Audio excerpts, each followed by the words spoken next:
And so they opposed, they wanted to make this rule about these fermented drinks. These are all stories, and there's many other stories that these people all conspired to pass this law. And like I said, it was resisted.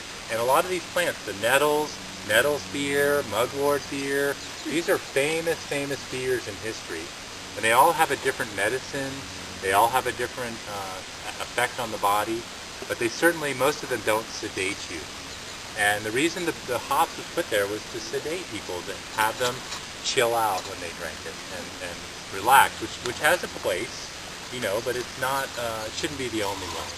And right now we have revolutions happening all over this country. I don't know if you've ever had, any of you have had home brews or any kind of homemade wines, but we're at a new renaissance of that. I think largely because of a book called Wild Fermentation by Sandor Katz. I don't know if you've had a chance to meet him or had him come around here, but he's an amazing teacher of all 60, 70 different kinds of fermented things.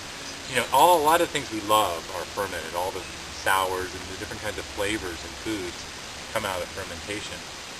And so it's something that we need to, bring back in. And one of the things that he teaches, and we teach together a few times a year, is I bring in kind of the wild food parts, and he brings in the fermentation, and then we ferment some wild food.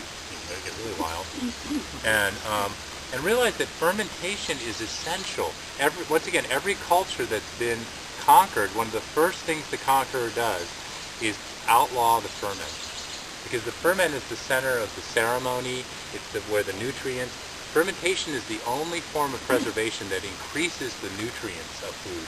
Every other form of fermentation you lose nutrients, but with every form of preservation you lose nutrients. But in fermentation you actually gain nutrients and grows and you break down the things that you're fermenting, and you make them more bioavailable for the body. And actually new things get created in that little ecosystem that you're doing when you do fermentation.